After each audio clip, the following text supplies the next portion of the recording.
The miller's youngest son was left with nothing but a cat. He sighed bitterly, wondering how he would survive. But this was no ordinary cat. One day, it sat up, looked at him with glowing eyes, and spoke, "Give me boots and a bag, and I'll make your fortune." Startled but hopeful, the young man bought the items. Puss, now striding proudly on 2 legs, looked every bit the gentleman adventurer. "Trust me," Puss declared with a sly grin, and confidently set off across the fields.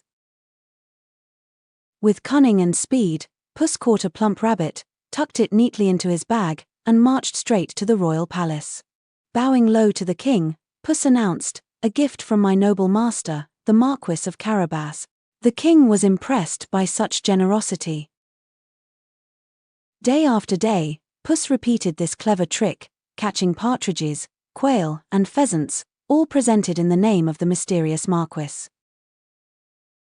The king, charmed by these offerings, began to speak often of the impressive nobleman to his lovely daughter, the princess. One morning, Puss learned that the king and princess would soon be riding through the countryside. He hurried to his master, "Bathe in the river where they will pass, and leave the rest to me."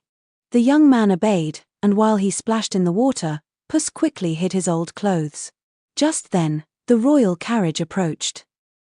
As the carriage neared, Puss cried out frantically, "Help! My master, the Marquis of Carabas, has been robbed." The king, recognizing the name, ordered fine garments to be brought immediately. When the miller's son emerged in luxurious silk and velvet, he looked every inch the noble lord. The princess, enchanted by his appearance, blushed at the sight. Meanwhile, Puss ran ahead, threatening farmers and shepherds along the road. When the king asks, "You will say these fields belong to the Marquis of Carabas, or you shall suffer." Fearing the fierce cat, they quickly agreed. So as the royal carriage passed, everywhere the king heard loyal subjects praising the Marquis's vast and prosperous lands. Puss reached a towering castle owned by a fearsome ogre. Boldly, he knocked and was admitted. "I hear you can change shape," said Puss, bowing. "Can you become a lion?" The ogre laughed, then roared as he grew into a huge beast, shaking the hall. Puss feigned fear. "Impressive," he said, "but can you shrink into something small, like a mouse?" Angered, the ogre cried, "I can." In a flash he became a mouse. Quick as lightning, Puss pounced and ate him. The castle was his master's. When the royal carriage arrived, Puss greeted them grandly. "Welcome, Your Majesty, to the magnificent castle of the Marquis of Carabas."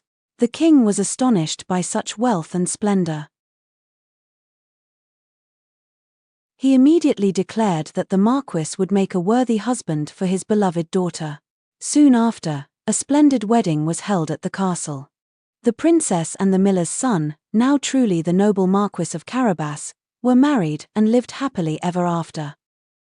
And Puss in Boots, the clever cat, was given a soft velvet cushion by the fire, where he lived in luxury for the rest of his days, revered for his wit, courage, and no small amount of trickery.